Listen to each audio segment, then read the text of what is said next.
Hello everyone, कैसे हैं आप सब? होपफुली अच्छे होंगे। Welcome back to another class of YQuest academy, जिसमें आज हम पढ़ने वाले हैं पॉलिटिक्स एंड इंडिया इंडिपेंडेंस का chapter number 8, recent development and Indian politics. So let's begin the chapter quickly.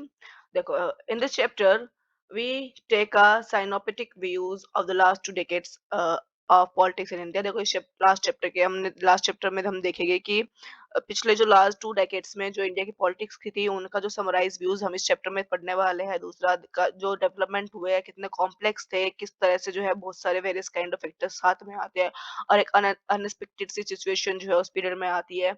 बहुत सारी चीजें जो है ना हम इस चैप्टर में कवर करने वाले हैं। The new era and politics was impossible to foresee. जो पॉलिटिक्स का नया इरा था, वो उसको देखना एक बिल्कुल इम्पॉसिबल सा होता जा रहा था। इट इज, और ये अभी भी काफी डिफिकल्ट है उस चीज को समझना। This development were also very controversial. ये जो डेवलपमेंट हुए हैं इस जो रिसेंट पीरियड्स में, वो भी बहुत ज्यादा कंट्रोवर्शियल है। उसके साथ साथ for these involves deep conflicts and we are still too close to the event. उसके साथ साथ जो है बहुत सारे जो है कॉन्फ्लिक्ट्स देखने को मिले हमारे पॉलिटिक्स के अंदर, और बहुत ज्यादा इवेंट्स हुए हैं। तो इस चैप्टर में जो हम चीजें कवर करने वाले हैं बेसिकली वो है कि इसके अंदर एक तो implications of rise of coalition parties of politics for our democracy. कैसे जो है हमारी डेमोक्रेसी के अंदर जो कोलिशन गवर्नमेंट है, कोलिशन पॉलिटिक्स है, गठबंधन सरकार जो है, उसका जो है चलन चला, उसका जो चलन में जो है बढ़ोतरी आए, वो बढ़े।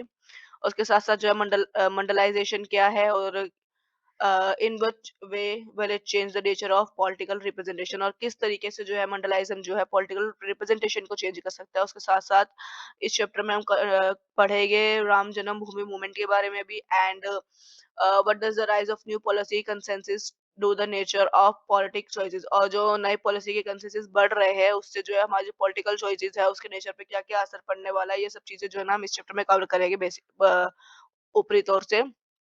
देखो, this chapter does not answer this question. ये चैप्टर किसी का आंसर क्वेश्चन नहीं है। It simply give you the necessary information and some tools so that you can ask and answer this question when you are through with this book. इस chapter में सिर्फ information और कुछ tools के बारे में मिलेगा। And we cannot avoid asking this question just because they are politically sensitive. For the whole point of studying the history of politics and India's independence too is to make sense of our present. हम इन सब चीजों को avoid नहीं कर सकते कि सिर्फ ये सोचिए कि ओहो ये चीज तो बहुत ज्यादा पॉलिटिकल सेंसिटिव है, बात करेंगे तो बहस हो जाएगी, डिबेट छिड़ जाती है। नहीं, बट क्योंकि हमने पूरी जो है इंडिया की पॉलिटिक्स की जो पूरी हिस्ट्री पढ़ी है पॉलिटिक्स इन इंडिया इंडिपेंडेंस में, तो इन सब चीजों का आंसर ढूंढना इस जो है हमारा मेन रीजन होना चाहिए।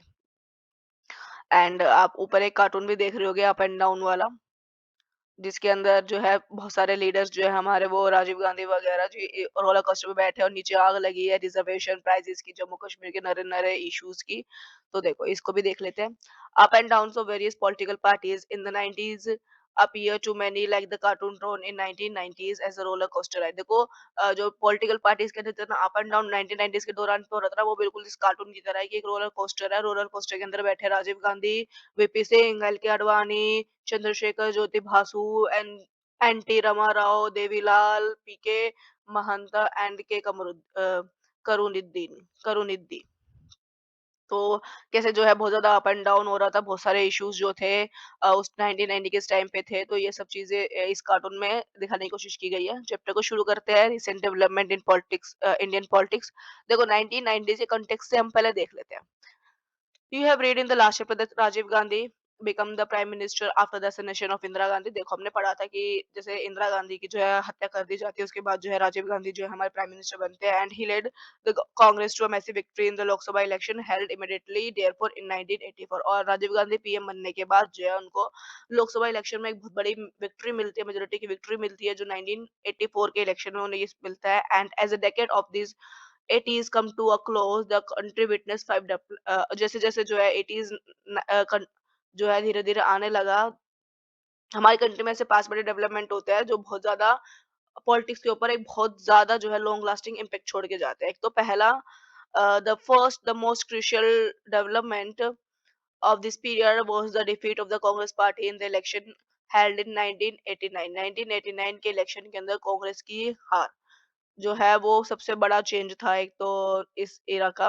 क्योंकि देखो, 1984 के अंदर ही लोकसभा इलेक्शन के अंदर राजीव गांधी को जो है एक मैसिव विक्ट्री मिली थी, पर जब दोबारा से इलेक्शन आता है 1989 का, तो कांग्रेस को जो है हार का सामना करना पड़ता है। The party that has won as many as 415 seat, जहां एक पार्टी को 415 सीट मिली थी लोकसभा इलेक्शन में, वही अब 1984 में रिड्यूस हो जाएगी। 1984 में जहाँ 415 सीटें मिली थी, वहाँ 1989 में रिड्यूस हो गई, सिर्फ वो 197 सीट रह जाती है। तो मतलब बहुत ज्यादा बड़ी मात्रा में जो है कांग्रेस का एक डाउनफॉल देखने को मिला था पहले फैक्ट के अंदर। And the Congress improve it's, फिर जो है कांग्रेस ने अपनी परफॉर्मेंस को इम्प्रूव करा और दोबारा से पावर में आती है मिड टर्म के अंदर, जो इलेक्शन 1991 में हेल्ड होता है, उसमें जो है कांग्रेस दोबारा से पावर के अंदर आती है। But the election of 1989, but जो 1989 के इलेक्शन थे ना, उसको मार्क करा गया एज, जो पॉलिटिकल साइंस साइंटिस्ट थे उन्होंने बोला कि जो इलेक्शन था 1989 का, वो जो है उसको जो है बोला गया the end of Congress system. उसको जो है कांग्रेस सिस्टम का एंड बता दिया गया। To be sure the Congress remain an important party and rule in the country more than any other party even in the period since 1989 तक। 1989 के बाद तक भी जो है कांग्रेस एक बहुत इंपॉर्टेंट पार्टी रही है हमारे देश के अंदर, और इसने बहुत लंबे टाइम तक रूल किया था। बट धीरे धीरे जो है ना कांग्रेस जो है ना वो अपनी जो इसकी सेंट्रलिटी है, क्रेडेंशियलिटी है ना, उसको खोना शुरू कर देती है। ठीक है, एंड ये जो है अमूल का एक कार्टून है जिसके अंदर जो है कांग्रेसलेस गवर्नमेंट का दिखा रखा था। इसके अंदर जो कांग्रेस लीडर थे सीताराम केसरी, उन्होंने जो है ना अपने जो क्रचेस थे वो विड्रॉ कर लिए थे। एंड देव गोडवे यूनाइटेड फ्रंट गवर्नमेंट से थे, ये थे। सीताराम केसरी ने जो है अपने क्रशेज इनसे ले लिए थे, तो ये गिर गए थे, इनकी सरकार गिर गई थी। तो ये एक कार्टून था जो अमूल ने छापा था। दूसरा सबसे बड़ा डेवलपमेंट जो हुआ उस टाइम पे वो था मंडल इश्यूज का। देखो, second development was the rise of Mandal issue in national politics. Mandal issues का जो नेशनल पॉलिटिक्स के अंदर था, वो एकदम से बहुत ज्यादा बढ़ना शुरू हो गया। दस followed by the decision by a new national front government in 1998। जो ये डिसीजन था मंडल इश्यूज का, ये लेके आई थी new national front government 1990s की। इस पे जो था to implement the recommendation of Mandal commission that the job in central government should be reserve for other backward classes. अब जो था ना मंडल कमीशन में क्या था, Mandal commission new front national front government लेके आई थी, क्योंकि वो चाहते थे कि जो है मंडल कमीशन जो है रिकमेंडेड करे कि जो सेंट्रल गवर्नमेंट के अंदर जो जॉब है ना, वो उसको एक रिजर्वेशन जो है वो अदर बैकवर्ड क्लासेस के लिए भी रखे, ओबीसी के लिए भी रखे। और इससे जो है ना, सॉरी, इससे जो है ना this led to a violent anti Mandal protest in different part of country. और इससे जो है ना एक बहुत बड़ा जो है वायलेंट प्रोटेस्ट शुरू हो जाता है as a anti Mandal protest, जो देश में बहुत सारे राज्यों में होता है। Disputes between the supporter and opponent of OBC reservation was known as the Mandal issue. और जो सपोर्टर थे, अपोनेंट थे ओबीसी के, जो उनके बीच की लड़ाई थी, डिस्प्यूट्स था, उसको मंडल इश्यूज बोला गया। और इस मंडल इश्यूज ने जो है हमारे देश की पॉलिटिक्स को शेप करने में, 1989 की पॉलिटिक्स को शेप करने में जो है बहुत ज्यादा क्रिशियल रोल प्ले करा है, बहुत ज्यादा इंपॉर्टेंट रोल को प्ले किया है। और नेक्स्ट जो है हम देखेंगे कि एक और जो है अमूल का कार्टून है, caste no bar class no bar Amul bar, Amul butter every Mandal's choice. ठीक है, and the third the economic policies followed by the various government took a radically different turn। जो इकोनॉमिक पॉलिसीज जो जो गवर्नमेंट ने आई है, उन्होंने जो है अलग अलग तरह की जो है ना इकोनॉमिक पॉलिसीज को फॉलो किया, जिससे जो है ना अ, हमारे देश की जो इकोनॉमी है ना, उसमें बहुत बार रेडिकली बहुत तरीके से ड्रामेटिकली टर्न्स भी आया। This is known as the, और इसको जो हम जानते हैं as a initiation of a structural adjustment programme और द न्यू इकोनॉमिक रिफॉर्म। इसको या तो हम न्यू इकोनॉमिक रिफॉर्म से जानते हैं या फिर initiation of structural adjustment programme के नाम से जानते हैं। देखो, ये इसकी शुरुआत जो थी ना, वो राजीव गांधी ने की थी। This change first became very visible in 1991 and radically changed the direction that Indian economy had pursued since independence। इसकी जो शुरुआत जो है started by राजीव गांधी, इसकी शुरुआत जो है राजीव गांधी जी ने की थी। और जो है इसका जो पहला असर जो था ना, वो हमें 1991 में देखने को मिला था, जब हमारी जो इंडियन इकोनॉमी जो थी ना, उसकी डायरेक्शन जो है बिल्कुल एक तरीके से चेंज हो गई थी इंडिपेंडेंस के बाद से। दिस पॉलिसीज, देखो ये जो पॉलिसीज थी, इकोनॉमिक पॉलिसी जितनी भी आई है, जो जो गवर्नमेंट लेके आया ना, उन्हें हैविली क्रिटिसाइज भी किया गया है, बहुत सारे मूवमेंट्स भी लेके गए हैं, ऑर्गेनाइजेशन वगैरह इन सब चीज के अगेंस्ट। पर बार में जो है ना इसके बाद भी बहुत सारी गवर्नमेंट पावर में आती है, वेरियस गवर्नमेंट पावर में आती है, बट कोई जो है अलग पॉलिसीज कुछ बार जो है कोई पॉलिसीज नहीं लेके आता और जो है इन्हीं पॉलिसीज को कंटिन्यू करता है टू फॉलो दिस, और इन्हीं पॉलिसीज को फॉलो करा जाता है बार बार। ये देखो एक और कार्टून मनमोहन सिंह जो थे ना, नरसिम्हा राव के उसमें जो है फाइनेंस मिनिस्टर थे, और यहाँ पर जो है ये हमारी न्यू इकोनॉमिक पॉलिसी को जो है इसका जो है इनिशियल फेज दिखाया गया कि कैसे जो है इसको फ्रेम किया जा रहा है। कैसे इससे जो है कैसे हमारी इकोनॉमी में जो है एक बहुत बड़ा बड़ा चेंज आएगा आगे चल के, जैसे लोन, एनआरआई, फॉरेन कैपिटल्स, ये सब चीजें जो है इसमें है। वेलकम टू प्रोस्पेरिटी तक का रास्ता इसमें बनाया जा रहा है।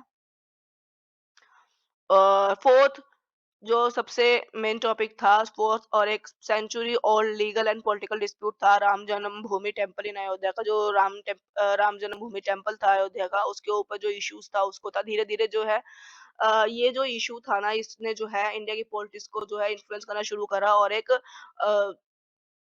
नए पॉलिटिक्स चेंज को जो है यहाँ से उनका बर्थ शुरू होता है। देखो, राम जन्मभूमि temple movement becoming the central issue, धीरे धीरे जो है राम जन्मभूमि टेम्पल मूवमेंट जो है एक सेंट्रल इशू बन जाता है पूरे देश का, जो है वो इशू बन जाता है। कैसे जो है transform the direction of the discourse on secularism and democracy, और हमारा जो देश की जो डायरेक्शन थी सेक्युलरिज्म और डेमोक्रेसी से, वहां पर जो है वहां से जो है जो डायरेक्शन थी ना वो चेंज होनी शुरू होती है, and these changes culminated in the construction of the, but धीरे धीरे ये सब चीजें चेंजेस जो है खत्म हो जाते हैं जब राम टेम्पल एट अयोध्या का डिस्कशन जो है कॉन्स्टिट्यूशनल बेंच सुप्रीम कोर्ट में होता है, जो कि 2019 में 9 नवंबर को अनाउंस हुआ था, जिसके अंदर जो है अयोध्या टेम्पल का जो है कंस्ट्रक्शन होता है। ठीक है। तो मतलब ये इश्यूज इतना पुराना था कि ये इंडिपेंडेंस से पहले का इश्यूज था राम जन्मभूमि का, एंड उसके बाद इंडिपेंडेंस के बाद जो है इसको थोड़ा इग्नोर किया गया। उसके बाद ये धीरे धीरे जो है वो हमारी पॉलिटिक्स को इन्फ्लुएंस करने लगा, धीरे धीरे सेंट्रल इशू बना, और इसमें जो है बहुत सारे जो है राइट्स हुए हैं इस मंदिर के इश्यूज को लेकर, और बहुत सारी गवर्नमेंट ने अलग अलग स्टेटमेंट्स वगैरह दिए। उसके बाद फाइनली जाकर 2019 में जो है ये इशू रिजोल्व होता है। ईश्वर अल्लाह तेरा नाम सबको सम्मति दे भगवान, एक ये मैसेज ऑफ हार्मनी अमूल ने जो है प्रिंट किया था अपना उसमें। फाइनली उसके बाद लास्ट जो था इसका 1980s का जो था, वो एक तो राजीव गांधी का असैसिनेशन हो जाता है 1991 के अंदर, जो है राजीव गांधी की हत्या कर दी जाती है, led to the change in the leadership of the Congress party, जिससे जो है कांग्रेस पार्टी के लीडर को चेंज करना पड़ता है। ये राजीव गांधी की जो हत्या है वो श्रीलंका में करी जाती है, एक तमिल लिंक्ड होते हैं उनसे टू द LTTE, जब वो अपना इलेक्शन कैंपेन जो है तमिलनाडु में कर रहे होते हैं, वहां पर उनको जो है बम के थ्रू जो है इनको इनकी हत्या होती है। और in the election of 1991 Congress emerged as a single party largest party, और 1991 के इलेक्शन में तो कांग्रेस जो है सिंगल पार्टी बन के उभरती है, और जो है राजीव गांधी के बाद जो है नरसिम्हा राव जी को जो है प्राइम मिनिस्टर बनाया जाता है।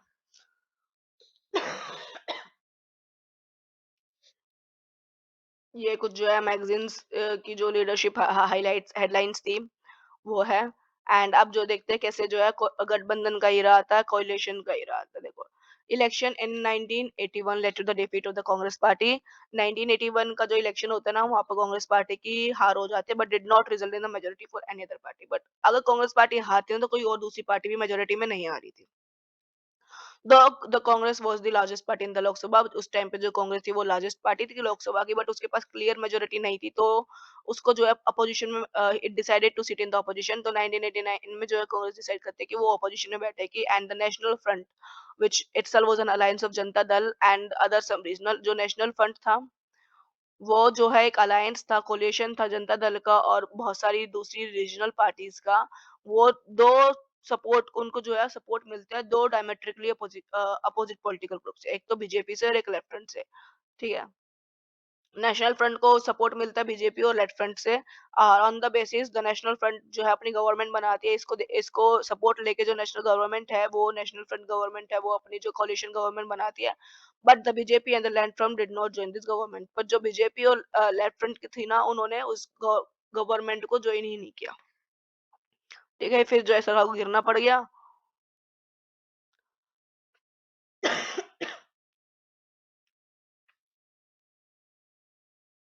ये कार्टून जो है इसी को समझा रहा है कि कैसे जो है लेफ्ट फ्रंट गवर्नमेंट जो थे वीपी सिंह उसको सपोर्ट उनको सपोर्ट मिला था लेफ्ट से और बीजेपी से। बट बीजेपी और लेफ्ट जो है उन्हें बाद में सपोर्ट करने से मना कर देते हैं। अब कांग्रेस का डिक्लाइन कैसे शुरू होता है देखो। The defeat of the Congress party marked the end of the Congress dominance over the Indian party system. जैसे जैसे जो है कांग्रेस पार्टी की जो ये 1980 की जो डिफीट थी, हार थी, उसको बोल दिया गया था कि अब जो है ना कांग्रेस की डोमिनेंस का एंड है, यहाँ अब जो है कांग्रेस जो डोमिनेट में अब जो है इंडिया के अंदर नहीं आने वाली है। और हमने जो है कांग्रेस का जो रिस्टोरेशन वाला जो चैप्टर था कांग्रेस सिस्टम का, हमने उसमें भी पढ़ा था कि कैसे जो है लेट 60s में जो है कांग्रेस की जो डोमिनेंस थी ना उसको चैलेंज करने की कोशिश की गई थी, बट जो है इंदिरा गांधी लीडर बनती है और वो कैसे ना कैसे जो है मैनेज कर लेती है और अपनी जो डोमिनेंस है उसको पॉलिटिक्स में दोबारा से रीएस्टेब्लिश करती है। 90s में भी हम ये दोबारा देखते हैं कि दोबारा से जो है कांग्रेस की जो है प्रीडोमिनेंट को जो कांग्रेस का डोमिनेंस था पॉलिटिकल पार्टी के पॉलिटिक्स में उसको दोबारा से चैलेंज करने की कोशिश की गई है, but it did not have mean the imagine. पर देखो उसको चैलेंज किया गया, बट इसका मतलब ये नहीं था कि चैलेंज के साथ करने के बाद जो कोई एक ऐसी सिंगल पार्टी जो है आती है और उसकी जगह ले लेती है। नहीं, कोई ऐसी सिंगल पार्टी बनी ही नहीं है अभी तक जो कांग्रेस की जगह ले ले टिल 2014 जब बीजेपी जो है मेजोरिटी से आती है। ठीक है, and does begin an era of, इससे जो है उसके बाद क्या होता है अब कांग्रेस का जो है उस डोमिनेंस को लोगों ने चैलेंज करना शुरू करा, जिससे क्या है एक मल्टी पार्टी सिस्टम की शुरुआत होती है। मल्टी पार्टी सिस्टम की शुरुआत होती है। एक तो हमारा जो पॉलिटिकल पार्टीज का सिस्टम है ना वो पहले से बहुत ज्यादा पहले भी बढ़ा था। हमारी पार्लियामेंट के अंदर always had representative from several political parties. Parliament के अंदर बहुत सारी पॉलिटिकल पार्टी के रिप्रेजेंटेटिव रहते हैं, but what happened after 1989 was the emergence of several parties in such a way that one or two parties did not get most of the vote or seat. But 1989 के बाद क्या होता है कि एकदम से ना बहुत ज्यादा सेवरल पार्टीज जो है ना बहुत ज्यादा पार्टीज का इमरजेंस होना शुरू हो जाता है कि इस तरह की एक या दो पार्टी को तो सीट या वोट ही नहीं मिलती थी पार्लियामेंट के लिए। दिस आल्सो मेंट दैट एक तो अ, लोकसभा के अंदर उस टाइम के बाद जो है लोकसभा के अंदर कोई भी ऐसी सिंगल पार्टी नहीं है जिन्होंने क्लीन मेजोरिटी ली लोकसभा के अंदर जो 1989 तक जो थी ना ये था 1989 से लेकर 2014 तक था कि कोई भी एक सिंगल पार्टी ऐसी नहीं आई थी जिन्होंने लोकसभा के अंदर पूरी क्लीन मेजोरिटी ली थी। 2014 के अंदर बीजेपी ने ली थी। This development initiated an era of coalition government at the centre. इससे क्या होता है सिंगल पार्टीज आ नहीं रही थी और मल्टीपल पार्टीज की एंट्री हो रही, तो इससे क्या हुआ एक era ऑफ कोलिशन गवर्नमेंट की शुरुआत होती है सेंटर के अंदर, जिसके अंदर जो रीजनल पार्टीज है ना वो बहुत इंपॉर्टेंट रोल प्ले कर रही होती है। अब रीजनल पार्टीज जो है वो अलायंस बना रही है दूसरी पार्टीज के साथ। एक तो 2014 और 2019 के अंदर लोकसभा इलेक्शन में बीजेपी जो थी ना उसको क्लीन मेजोरिटी मिली थी, बट उसके बाकी जो उससे पहले इलेक्शन हुए हैं जो उसके बाद इलेक्शन हुए हैं 2014 के बाद 2024 के अंदर, तो उसके अंदर क्लीन मेजोरिटी किसी को भी नहीं मिली है। सिर्फ 1989 के बाद 2014 और 2019 के अंदर बीजेपी को मिली थी क्लीन मेजोरिटी। एंड अब देख लेते हैं अलायंस पॉलिटिक्स। अभी अलायंस की जो पॉलिटिक्स की गठबंधन का जो खेल है वो कैसे चलता है देखो। 90s also so the emergence of powerful parties and movements that represented Dalits and backward castes. 90s में हमने देखा कि कैसे जो है जो बहुत सारी जो है पावरफुल पॉलिटिकल पार्टीज जो है वो सामने आ रही है, उभर के आ रही है, और साथ साथ कुछ मूवमेंट्स भी सामने आ रहे हैं जो रिप्रेजेंट कर रहे हैं दलित और जो है ओबीसीज को, अदर बैकवर्ड क्लासेस और ओबीसीज को जो है उनको रिप्रेजेंट कर रहे हैं। Many of this parties represent powerful regional association as well. और जो ये पॉलिटिकल पार्टीज थी, कुछ पॉलिटिकल पार्टीज जो इतनी पावरफुल थी कि उनके पास रीजनल अपने रीजन से वो जो है पॉलिटिकल पार्टीज बहुत ज्यादा पावरफुल होती है। दिस पार्टीज जो है काफी इंपॉर्टेंट रोल प्ले करती है। द यूनाइटेड फ्रंट गवर्नमेंट जो है 1996 के अंदर पावर में आती है। ये भी एक रीजनल पार्टी होती है। द यूनाइटेड फ्रंट वो similar to the National Front. देखो जो यूनाइटेड फ्रंट होती है ना वो बिल्कुल जो है नेशनल फ्रंट की तरह होती है जो 1989 में आई थी। For its include Janata Dal and several regional party, जिसके अंदर दोनों के अंदर जनता दल और सेवरल रीजन पार्टी का सपोर्ट होता है। This time the BJP did not support the government, but इस टाइम जो क्या हुआ बीजेपी ने इस गवर्नमेंट को सपोर्ट नहीं किया। द यूनाइटेड फ्रंट गवर्नमेंट वो सपोर्टेड बाय द कांग्रेस, तो यूनाइटेड फ्रंट गवर्नमेंट को कांग्रेस ने सपोर्ट किया। तो इससे पता चलता है कि कैसे जो है कितना अनस्टेबल इक्वेशन है इनका। तो 1989 के अंदर दोनों बोथ लेफ्ट और BJP supported the National front government because they wanted to keep the Congress out of power. तो अब हालात को देखते हुए 1989 में क्या हुआ कि कांग्रेस ने कांग्रेस को पावर से हटाने के लिए दोनों लेफ्ट ने और बीजेपी ने जो है ना नेशनल फ्रंट गवर्नमेंट को सपोर्ट किया, ताकि जो है गवर्नमेंट जो थी कांग्रेस की वो पावर में ना आए, कांग्रेस जो है पावर से बाहर रह सके। 1996 में क्या आता है, the Left continue to support the non Congress government. 1996 के अंदर जो है जो लेफ्ट था, अपोजिशन था, उसने कोशिश की कि वो जो है नॉन कांग्रेस जितनी भी नॉन कांग्रेस गवर्नमेंट है उसको सपोर्ट करे, but this time Congress supported it. But Congress ने सपोर्ट कर दिया उस गवर्नमेंट को, जिससे क्या हुआ, बोथ द कांग्रेस और Left wanted to keep the BJP. अब यहाँ पर पहले चाहता था बीजेपी की नेशनल फ्रंट को वो करेंगे, फेवर करेंगे, तो कांग्रेस पावर में नहीं आई थी। अब कांग्रेस चाह रही है कि अगर वो और लेफ्ट मिलके उसको दूसरी पार्टीज को, रीजनल पार्टी को सपोर्ट करेंगे तो बीजेपी पावर में नहीं आएगी। ठीक है, this time the Congress supported it as both the Congress and Left wanted to keep the BJP out of power. अब बीजेपी को जो है पावर में नहीं आना देना चाहते थे। तो यहाँ पर अपना हिसाब से जो है लोग जो है पार्टीज को सपोर्ट कर रहे हैं, जहां जहां उनको लगता है कि अच्छा इसको पार्टी में नहीं लाना तो उसको सपोर्ट कर देते हैं। They did not successful long, पर ज्यादा टाइम तक सक्सेशन उन्हें नहीं मिली। बीजेपी जो है continue to consolidate its position in the election of 1991 and 1996 के इलेक्शन में जो है बीजेपी को उसकी पोजीशन मिलती है। का ठीक है, बीजेपी अपनी पोजीशन को वापस लेता है 1991 और 1996 के इलेक्शन में, और काफी उसके बाद जो है बीजेपी जो है एक लार्जेस्ट पार्टी बन के आती है 1996 के इलेक्शन में, और अपनी जो है खुद की and was invited to form a government, और अपनी जो है खुद की सरकार बनाती है। But most of the parties were opposed to its policies and therefore इस वजह से जो दूसरी पार्टीज जो थी ना वो बीजेपी की पॉलिसीज के अगेंस्ट थी, तो बट बीजेपी गवर्नमेंट इस वजह से जो है बीजेपी गवर्नमेंट जो है मेजोरिटी से लोकसभा के अंदर अपनी गवर्नमेंट अपनी सीटों को सिक्योर नहीं कर पाई, and it finally come to power by leading coalition. उसके बाद जो है कोलिशन गवर्नमेंट आती है, इसको इसको भी गठबंधन करना पड़ता है बीजेपी को। फ्रॉम 1998 टू लेकर जून 1999 तक, एक साल तक जो है ये आती है, और दोबारा से इलेक्शन होते हैं अक्टूबर 1999 के अंदर, जिसके अटल बिहारी वाजपेयी जो है फर्स्ट प्राइम मिनिस्टर बनते हैं एनडीए की तरफ से। वो पहले ऐसे बनते हैं minister during this both NDA government and इस government from 1999 and completes its full term. 1999 के अंदर जो है अटल बिहारी वाजपेयी ऐसे ही आते हैं जो कोलिशन गवर्नमेंट से आते हैं, बट ये पहले ऐसे पीएम होते हैं जो अपना पूरा टर्म कंप्लीट करते हैं, पूरे के पूरे 5 साल जो है ये as a prime minister act करते हैं। NDA both the NDA government and government form. अब देखो ये एक था कि देखो जब कांग्रेस का था, कांग्रेस डोमिनेंट था, तो सिर्फ इंदिरा एक जो था एक लीडर था, बट जो 1999 में अटल बिहारी वाजपेयी जो कोलिशन गवर्नमेंट थी, तो कैसे बहुत लोगों के सपोर्ट से जो है ये बना, ये इसका वो दिखा गया, एक रिसेप्शन दिया गया कैसे वन पार्टी डोमिनेंट सिस्टम और मल्टी पार्टी अलायंस का जो है तुम्हें एक पिक्चर दिखाई गई है।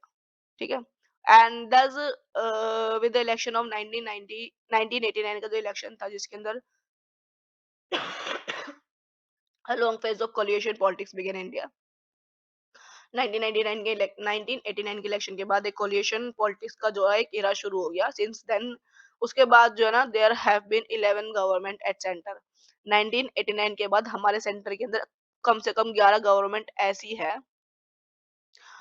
of all which have neither been coalition government or minority government supported by other party. या तो वो किसी ने कोलिशन गवर्नमेंट में आती है, या कोई माइनॉरिटी गवर्नमेंट जो है ना उन्हें सपोर्ट करती है अदर पार्टीज, या supported by other parties which did not join the government, जिन्होंने गवर्नमेंट को ज्वाइन नहीं किया है।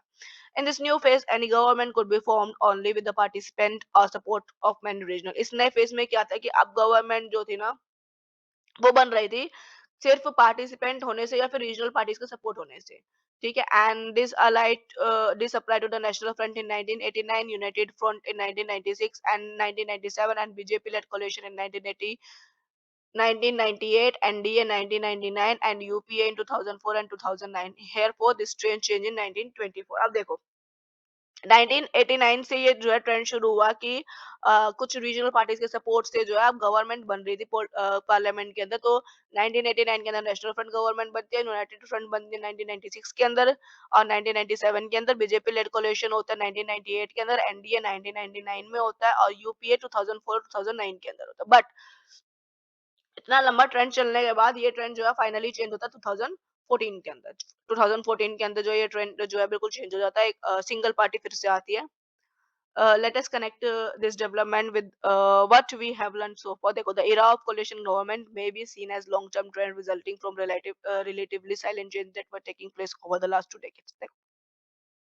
जो ये कोलिशन गवर्नमेंट का इरा था, ये जब शुरुआत हुई तो ये दिखा देख सकते थे कि ये एक लॉन्ग टर्म ट्रेंड है जिसमें जो है धीरे धीरे कुछ बहुत ज्यादा चेंजेस आ रहे हैं कुछ डेकेड्स के अंदर हमारी पॉलिटिक्स के अंदर, ठीक है। इन chapter 2, that in the earlier time it was Congress party itself that was a coalition of different interests and देखो पहले जो था ना हमने देखा था Congress dominance of Congress era वाले चैप्टर में देखा था कि जो पहले कांग्रेस थी ना वो खुद ही एक कोलिशन थी, उसके अंदर डिफरेंट इश्यूज थे, different interest, different social starter groups सब जो था ना वो सब कांग्रेस के एक अंदर ही था। कांग्रेस जो था वो खुद का अपोजिशन पहले खुद ही होके चल रहा था क्योंकि कांग्रेस के अंदर सब कुछ था उस टाइम पे, तो कांग्रेस को कोलिशन की जरूरत पड़ती भी नहीं थी क्योंकि उसके अंदर बहुत ज्यादा अलग अलग डिफरेंट टाइप की आइडियोलॉजी थे, लोगों का इंटरेस्ट, स्टार्टर्स ग्रुप्स के जो लोग थे वो प्रेजेंट थे, जिससे क्या हुआ यहाँ से कांग्रेस सिस्टम की शुरुआत होती है, ठीक है। और उसके बाद धीरे धीरे जो है कि जैसे कांग्रेस ने अपनी क्रेडेंशियलिटी खोनी शुरू करी, कांग्रेस जो है तो जब अपने उसने अपना आइडियोलॉजी को खोना शुरू करा तो ये सब चीजें चेंज होनी शुरू कर दी। अब सेंट्रल गवर्नमेंट देख लेते हैं 1989 के बाद जो है कौन-कौन सी आई। तो पहले जो थी नेशनल फ्रंट गवर्नमेंट आई थी 1989 से लेकर नवंबर 1919 तक रही थी और वीपी सिंह जो थे वो पीएम बने थे। उसके बाद जो है नेशनल फ्रंट दोबारा से आता है जिसको समाजवादी जनता पार्टी और कांग्रेस सब सपोर्ट कर रहे होते हैं। ये 1 साल तक रहती है।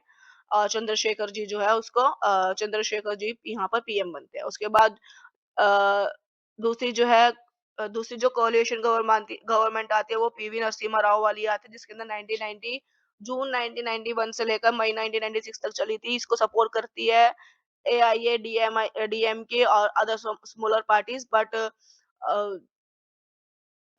उसके बाद मई 1996 और जून 1996 में जो आई थी बीजेपी माइनॉरिटी गवर्नमेंट जिसमें अटल बिहारी वाजपेयी होती है और 19 दोबारा से यूनाइटेड फ्रंट आती है कांग्रेस से सपोर्ट के जिसके एचडी देवा गौडा होता है। बट दोबारा से यूनाइटेड फ्रंट फिर से आती है 1997 और 1998 के इलेक्शन में और कांग्रेस के सपोर्ट से आते हैं। वही 1 साल का इनका फिर से टाइम पीरियड होते हैं। आई के गुजराल जो है वो प्राइम मिनिस्टर बनते हैं और फिर जो है एक एनडीए आता है। एनडीए से जो है जिसको बीजेपी लीड करती है और मार्च 1998 से अक्टूबर 19 उसके एनडीए जो बीजेपी लीड करी होती है वो पहली ऐसी गवर्नमेंट बनती है जो पूरे 5 टर्म अपना पूरा जो है पूरा टर्म कंप्लीट करती है।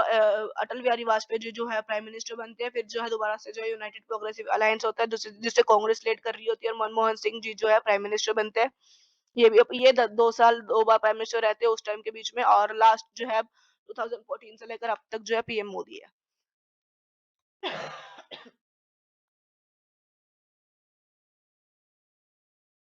देखो इस चैप्टर में देखा हमने we also said in chapter that specially since the late 90s 60s various section has been leave in the Congress fold and forming और दूसरा 1960s हमने देखा था कि कैसे जो है बहुत सारे सेक्शन जो है वो कांग्रेस को छोड़ रहे थे, खुद की जो है छोटी-छोटी जो है पॉलिटिकल पार्टीज बनानी शुरू कर दी थी लोगों ने। ठीक है, various sections had been leaving the Congress and fold and forming separate political parties of their own। और हमने ये भी देखा कि कैसे जो है rise of many regional parties 1997 के बाद जो है कैसे जो रीजनल पार्टीज में जो है बढ़ोतरी होनी शुरू हो जाती है एंड वाइल दिस डेवलपमेंट ये डेवलपमेंट जैसे जैसे होते तो कांग्रेस जो है कमजोर पड़नी शुरू हो जाती है but did not enable to but ऐसी कोई सिंगल पार्टी नहीं आ पा रही थी जो कांग्रेस को रिप्लेस कर पाए अंटिल 2014। कांग्रेस ऐसी रिप्लेस हुई है कि अभी तक दोबारा आ नहीं पाई है, गठबंधन के साथ भी नहीं आ पा रही बेचारी। ओके, अब जो है political rise of other backward classes इसको जो है हम कल से कंटिन्यू करेंगे। आज के लिए इतना ही काफी है। मिलते हैं नेक्स्ट वीडियो में नेक्स्ट पार्ट में political rise of other backward classes जो है मंडल कमीशन वगैरह जो लास्ट नेक्स्ट वीडियो में कंटिन्यू करेंगे। अगर आपको चैप्टर समझ में आ रहा हो तो please don't forget to like share and subscribe the channel. Thanks for watching.